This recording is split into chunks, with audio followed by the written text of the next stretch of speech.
इतिहास 3 शब्दों इति धन ह धन आस से मिलकर बना है, जिसका अर्थ है ऐसा निश्चित रूप से हुआ। इस प्रकार इतिहास अतीत को जानने का एक साधन है। किसी समाज या राष्ट्र के इतिहास के अध्ययन के द्वारा हम उस समाज या राष्ट्र के अतीत को जान सकते हैं। यहाँ अतीत से हमारा तात्पर्य उस राष्ट्र की संस्कृति और सभ्यता से है। प्रत्येक देश अथवा राष्ट्र की अस्मिता की पहचान उसकी संस्कृति और सभ्यता से की जाती है। संस्कृति के अंतर्गत मानव के समस्त क्रियाकलाप आते हैं, जबकि सभ्यता के अंतर्गत उसके भौतिक पहलुओं पर विशेष जोर दिया जाता है। So friends, welcome to my channel learning Adda for you. हमने भारतीय इतिहास को 3 भागों में प्रागैतिहासिक काल में, आदि ऐतिहासिक काल में और ऐतिहासिक काल में बांटकर देख सकते हैं। प्रागैतिहासिक काल जिसमें लिखित साक्ष्य उपलब्ध नहीं है, और आदि ऐतिहासिक काल साक्ष्य तो लिखित है किंतु अस्पष्ट एवं गूढ़ लिपि में है, तथा ऐतिहासिक काल में लिखित साक्ष्य उपलब्ध है।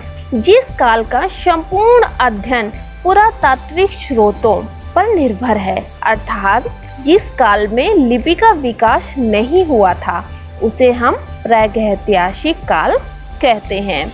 आदि ऐतिहासिक काल से तात्पर्य उस कालखंड से है जिसमें लिपि तो थी किंतु अभी पढ़ी नहीं जा सकी, जैसे सैंधव सभ्यता। जिस काल में लिपि का विकास हो गया हो और लेखन प्रणाली परिपक्व हो चुकी थी, उसे हम ऐतिहासिक काल कहते हैं। भारतीय संदर्भ में ये 6ठी शताब्दी ईसा पूर्व से प्रारंभ हो गया था। आगे देखेंगे हम प्रागैतिहासिक काल के अंतर्गत पाषाण काल को।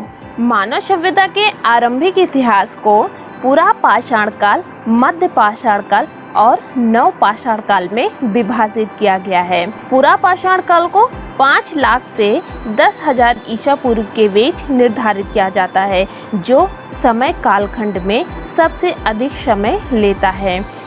इसे हम निम्न, मध्य और उच्च पूरा पाषाण काल में विभाजित करते हैं। निम्न पूरा पाषाण कालीन सभ्यता के विकास के बारे में उत्तर पश्चिम में सोहन नदी घाटी, जो पाकिस्तान में स्थित है, या पेबुल चापर चापिंग संस्कृति, तथा दक्षिण भारत की हैंड एक्स, क्लीवर तथा मध्य प्रदेश की भीमबेटका आदि स्थानों से मिले साक्ष्यों से पता चलता है। मध्य पूरा पाषाण कालीन स्थल सामान्यतः सोन घाटी मध्य प्रदेश, बेतवा घाटी, कृष्णा घाटी, बेलन घाटी तथा निवेशा इत्यादि से पता चलता है, और उच्च पूरा पाषाण कालीन स्थल सामान्यतः बेलन घाटी, रेनीकुट्टा, सोन घाटी तथा सिंह भूमि आदि स्थलों से पता चलता है।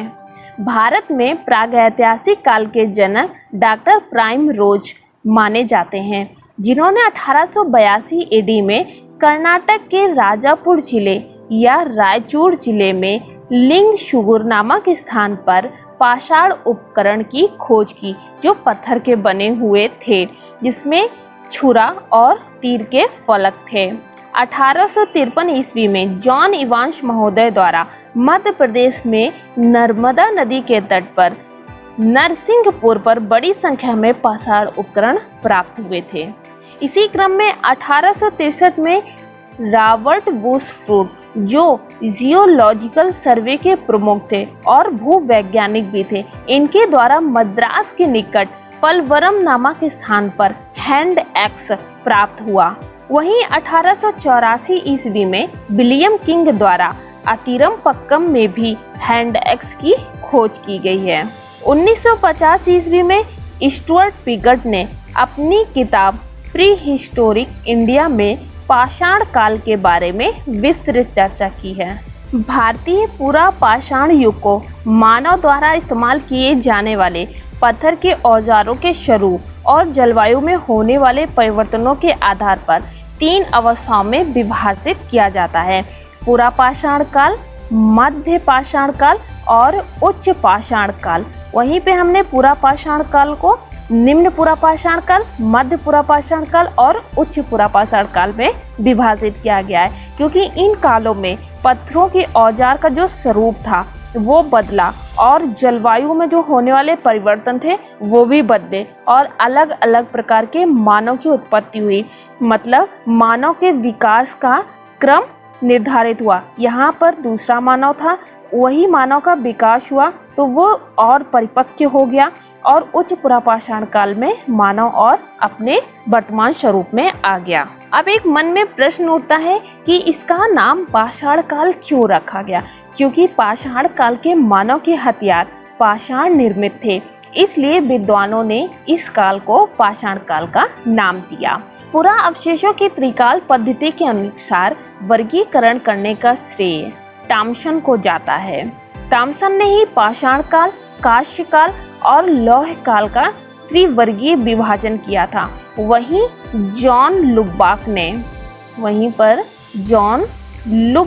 ने पाषाण काल का विभाजन पूर्व पाषाण काल, मध्य पाषाण काल और नव पाषाण काल में किया। आइए देखते हैं कि निम्न पुरापाषाण काल, मध्य पुरापाषाण काल और उच्च पुरापाषाण काल अपने आप में क्यों भिन्न है। निम्न पुरापाषाण काल में इस समय मानव मूलतः क्वार्ट्जाइट पत्थरों का प्रयोग करता था औजार बनाने के लिए, और इस समय औजार में हैंड एक्स, चापर, चापिंग और विदारणी का प्रयोग किया जाता था। चापर चापिंग ये सर्वप्रथम पंजाब की सोहन नदी घाटी पाकिस्तान में से प्राप्त हुआ था। इस कारण इसे हम सोहन संस्कृति भी कहते हैं। पत्थर के वे टुकड़े जो पानी के किनारे बहाव में रगड़ खाकर चिकने एवं सपाट हो जाते थे, उन्हें हम पेबुल कहते थे, जिनका आकार गोल मटोल होता था। और जो चापर होते थे वो बड़े आकार का उपकरण होता था जो पेबुल से बनाया जाता था। इसमें एक तरफा धार होती थी और उसका उपयोग काटने के लिए किया जाता था। हमारा चापर इस प्रकार का होता था, एक तरफा धार होती थी यहाँ पे, इसका प्रयोग काटने के लिए किया जाता था। और चापिंग क्या था? चापिंग ये दोहरी धार वाला काटने का औजार होता था। इस तरह दोनों तरफ धार होती थी और इसका प्रयोग हम काटने के लिए करते थे। चापर चापिंग जो औजार है उसकी खोज 1928 ईस्वी में एनडी वाडिया ने की थी और डी टेरा पीटसन द्वारा 1935 में खोजा गया था। बात करते हैं हैंड एक्स की। इस उपकरण को सर्वप्रथम मद्रास के समीप वादमदुराई तथा अतिरिमपक्कम से प्राप्त किया गया था। ये साधारण पत्थरों से कोर तथा फ्लैग प्रणाली द्वारा निर्मित किए जाते थे, इसलिए इसे हम कोर प्रणाली और कोर संस्कृति भी कहते हैं। इस संस्कृति के अन्य उपकरण हमारे क्लीवर और स्क्रैपर भी हैं। क्लीवर अर्थात विदारणी, इसमें दोहरी धार होती थी और इसका प्रयोग हम पेड़ों को काटने एवं चीरने के लिए करते थे। विदारणी कुछ इस प्रकार देखने में लगता था, ये दोहरी धार वाला इस तरह होता था। इसका प्रयोग हम क्या करते थे? पेड़ों को काटने और चीरने के लिए करते थे और इसका उपयोग हम जानवरों का चमड़ा उतारने के लिए भी करते थे। जो हमारी हैंड एक्स संस्कृति है ये दक्षिण भारत में मिलती है और जो चापर चापिंग संस्कृति है ये हमारी उत्तर भारत में मिलती है। जो हैंड एक्स है सर्वप्रथम इसकी खोज रॉबर्ट ब्रूट फुट ने की थी और जो हैंड एक्स है सर्वप्रथम दक्षिण भारत में प्राप्त हुए थे, इसलिए इसे दक्षिण भारत की संस्कृति भी कहते हैं। बात करते हैं मध्य पुरापाषाण काल की। मध्य पुरापाषाण काल में क्वार्ट्जाइट पत्थरों के स्थान पर फ्लिंट, चर्ट, जैस्पर जैसे पत्थरों का प्रयोग होने लगा था। इस समय उद्योग मुख्यतः सल्क से बनी वस्तुओं का था। इस समय के मुख्य औजार में खुरचनी, तछड़ी, बेधनी थे। फलकों की अधिकता के कारण इस काल को हम फलक संस्कृति भी कहते हैं। फलक एक प्रकार का औजार है जिसे पत्थर को तोड़कर बनाया जाता था। उपकरण में देखते हैं खुरचनी, स्क्रैपर। इसमें एक ब्लेड होता है और इसका किनारा धारदार होता है। इसका प्रयोग हम पेड़ की खाल या जानवरों का चमड़ा उतारने के लिए करते हैं। खुरचनी कुछ इस प्रकार दिखती है कि इस प्रकार होती थी और इनमें तेज धार होती थी और इसका प्रयोग हम पेड़ की खाल तथा जानवरों का चमड़ा उतारने के लिए करते थे। तछड़ी ये ब्लेड के समान ही होता है। इसका किनारा दो तलों से मिलकर बनता है। कुछ इस प्रकार होता था कि इसके दो तल होते थे और उसी से मिलकर बनता था। जो ये पार्ट होता था ये नुकीला होता था। तछड़ी के काम वाले हिस्से की लंबाई 2 से 3 सेंटीमीटर से अधिक नहीं होती थी। इसका उपयोग मुलायम पत्थर, हड्डी, गुफाओं की दीवारों पर नक्काशी करने के लिए किया जाता था। बेधनी पॉइंटर, इसके दोनों सिरों की घिसाई करके प्रखर बनाया जाता था। इसे आगे का भाग पतला एवं नुकीला बन सके। ये कुछ इस प्रकार होता था कि आगे का भाग इसका पतला नुकीला होता था। बात करते हैं उच्च पुरा पाषाण काल की। इस काल का प्रधान पाषाण उपकरण हमारा ब्लेड था। ब्लेड पतले तथा सक्रिय आकार वाला वह पाषाण फलक था जिसके दोनों किनारे समानांतर होते थे तथा जो लंबाई में अपनी चौड़ाई से दूना होता था और ये सिरा नुकीला होता था। इस काल में तछड़ी तथा खुरचनी की संख्या में काफी वृद्धि हुई। उच्च पुरा पाषाण काल का मुख्य उपकरण हमारा ब्लेड था, इसलिए इस काल को हम ब्लेड संस्कृति भी कहते हैं। इस युग में अस्थि उपकरण का भी अधिकाधिक उपयोग किया जाने लगा। मत्स्यमाला यानी हार्पून और सुई जैसे कुछ औजारों की भी पहचान की गई है। जैसा कि हमने कहा था कि जो भारतीय पुरा पाषाण युग है उसको हमने मानव के जो औजार हैं, औजार के स्वरूप हैं और जलवायु में होने वाले परिवर्तन हैं और जलवायु में होने वाले परिवर्तन के साथ साथ जो मानव में जो विकास क्रम में परिवर्तन हुआ उसके आधार पर हमने पुरा पाषाण काल को 3 भागों में पूर्व पुरा पाषाण काल, मध्य पुरा पाषाण काल और उच्च पुरा पाषाण काल में विभाजित किया था। तो पूर्व पुरा पाषाण काल में हम होमो इरेक्टस मानव को देखते हैं और हम मध्य पुरा पाषाण काल में देखते हैं कि मानव का जो विकास हुआ उसके बाद उसको हम निएंडरथल मानव कहते हैं और हम उच्च पुरा पाषाण काल में क्रो-मैग्नन मानव को देखते हैं। मानव के विकास के क्रम में हमने होमो इरेक्टस मानव, निएंडरथल मानव, क्रो-मैग्नन मानव, रामापिथेकस मानव, होमो सेपियंस मानव आदि के बारे में हम पढ़ चुके हैं। आपको उस लेक्चर की लिंक डिस्क्रिप्शन बॉक्स में मिल जाएगी या फिर ऊपर दिए गए आई कार्ड बटन पर क्लिक करके आप प्राप्त कर सकते हैं।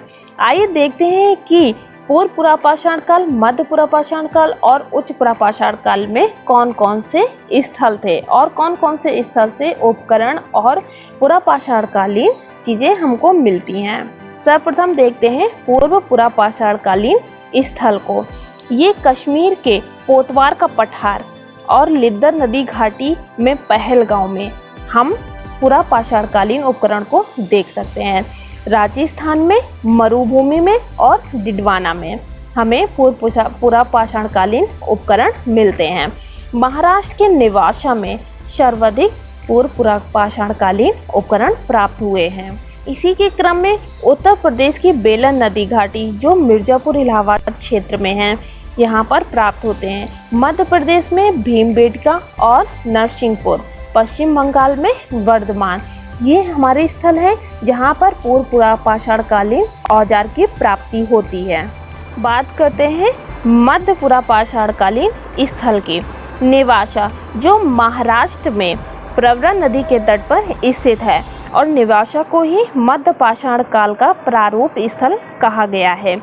नेक्स्ट स्थान है चिरकी, ये भी नेवासा के निकट ही स्थित है। इसे उद्योग एवं निवास के साक्ष्य प्राप्त हुए हैं। एक मध्य पाषाण कालीन प्रमुख स्थल है हथनौरा जहाँ से मानव की खोपड़ी प्राप्त हुई है।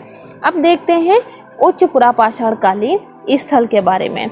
यहाँ आंध्र प्रदेश में बेटमचिल्ली में हड्डी के उपकरण प्राप्त हुए हैं और इलाहाबाद के लोहदा नाला नामक स्थान पे मातृ देवी की मूर्ति प्राप्त हुई है जो किससे हड्डी से बनी हुई थी। ये हमारे उच्च पुरा पाषाण कालीन स्थल है, आंध्र प्रदेश का बेटमचिल्ली और इलाहाबाद का लोहदा नाला। आइए अब देखते हैं अन्य इम्पॉर्टेंट फैक्ट्स के बारे में जो एग्जाम के लिए इम्पॉर्टेंट हैं। जम्मू कश्मीर के चैत्रा में चापर चापिंग और हैंड एक्स दोनों मिले हैं। अभी तक हमने पढ़ा था कि चापर चापिंग हमारे उत्तर भारत में प्राप्त हुए हैं और जो हैंड एक्स है वो हमारा दक्षिण भारत में प्राप्त होता है।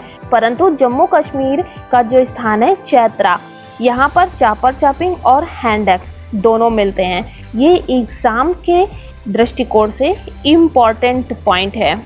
और इस समय जो पूर्व पुरापाषाण कालीन समय था, इस समय मानव को कृषि का ज्ञान नहीं था। पुरापाषाण कालीन समय में मानव ने पशुपालन की शुरुआत नहीं की थी और इस काल का मानव आकेठक एवं खाद्य संग्राहक था। मानव को अग्नि का ज्ञान हो गया था परंतु उसका उपयोग से परिचित नहीं था।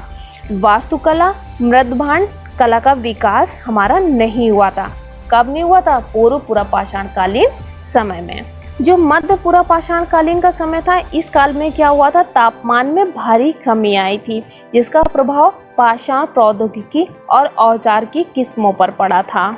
1960 वाले दशक के पूर्व तक मध्य पुरापाषाणिक चरण की अलग से पहचान नहीं की गई थी, लेकिन उस दशक में इस चरण को पहचान कर एक पृथक चरण के रूप में प्रतिष्ठित कर दिया गया और निवासाई चरण की संज्ञा दी गई, क्योंकि इस विशिष्ट पहचान देने वाले उच्च कोटि के औजार थे वो महाराष्ट्र के निवासा नामक स्थान पे प्राप्त हुए थे।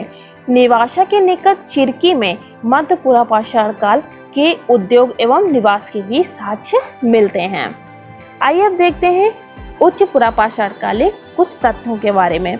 इस समय क्या हुआ था? हिम युग की समाप्ति हो गई थी, क्योंकि जो मध्य पुरापाषाण कालीन था इसमें क्या हुआ था? तापमान में भारी कमी आई थी और जो हमारा उच्च पुरापाषाण काल था उसमें हिम युग की समाप्ति हो गई थी और होमो सेपियंस मानव का उदय भी हो गया था। इस समय जो मानव था वो चित्रकारी और नक्काशी की पहली बार शुरुआत की थी। जो चित्रकारी का साक्ष्य है वो भीमबेटका की गुफा से मिलता है। भीमबेटका की गुफा की दीवारों में 1 से 2 मीटर लंबे चित्र थे जिसमें हरे व गहरे लाल रंग का प्रयोग किया गया था। और नक्काशी की बात करते हैं तो बेलन नदी घाटी, लोहदा नाला में, बेलन नदी घाटी तथा लोहदा नाला में से प्राप्त निर्मित मातृ देवी की मूर्ति से नक्काशी का पता चलता है। आई होप फ्रेंड्स, पाषाण काल के अंतर्गत पुरापाषाण काल, पुरापाषाण काल के अंतर्गत निम्न पुरापाषाण काल, मध्य पुरापाषाण काल और उच्च पुरापाषाण काल के बारे में जो हमने औजार, स्थल और किस पत्थर का प्रयोग किया गया और किस संस्कृति का नाम दिया गया आपको समझ आ गया होगा। इतना ही फैक्ट्स था इस बार पुरापाषाण काल के बारे में जो एग्जाम के पैटर्न से इम्पोर्टेंट था। आई होप आपको ये समझ में आया होगा। आइए देखते हैं कुछ इम्पोर्टेंट क्वेश्चंस के बारे में। पहला क्वेश्चन, प्रागैतिहासिक का अर्थ है आदिइतिहास, इतिहास या ऐसा इतिहास जिसके पुरातात्विक व साहित्यिक दोनों साक्ष्य हों, या वह इतिहास जिसमें पुरातात्विक साक्ष्यों के आधार पर लिखा गया हो। जैसा कि हमने पढ़ा था कि प्रागैतिहासिक का अर्थ होता है जिसमें पुरातात्विक साक्ष्यों के आधार पर लिखा गया हो, तो इस प्रकार हमारा डी ऑप्शन सही हो जाएगा। नेक्स्ट क्वेश्चन, मानव को आग की जानकारी हुई निम्न पुरापाषाण काल में, उच्च पुरापाषाण काल में, नवपाषाण काल में या उपयुक्त में से कोई नहीं। तो हमारा सही ऑप्शन है ए, निम्न पुरापाषाण काल। मानव को निम्न पुरापाषाण काल में जानकारी हो गई थी परंतु वो उसका उपयोग करना नहीं जानता था। नेक्स्ट क्वेश्चन है, पेबुल उपकरण संबंधित हैं पुरापाषाण काल से, निम्न पुरापाषाण काल से, मध्य पाषाण काल से या नवपाषाण काल से। तो हमारा सही ऑप्शन हो जाएगा बी, निम्न पुरापाषाण काल से। हम पढ़ चुके हैं कि निम्न पुरापाषाण काल को हम चापर चापिंग या पेबुल संस्कृति भी कहते हैं। जो पेबुल उपकरण थे वो कैसे होते थे? जो नदी में बहकर पत्थर आ जाते थे और नदी के किनारों से टकराते हुए आते थे। इस प्रकार जो पत्थर था वो गोल आकार का गोल मटोल हो जाता था और चिकना हो जाता था, उसे हम पेबुल उपकरण कहते थे। तो ये हमारे उपकरण निम्न पुरापाषाण काल में देखने को मिलते हैं। नेक्स्ट क्वेश्चन, सोहन घाटी का संबंध है निम्न पुरापाषाण युगीन स्थल से, नवपाषाण युगीन स्थल से, हड़प्पा कालीन स्थलों से या उपयुक्त में से कोई नहीं।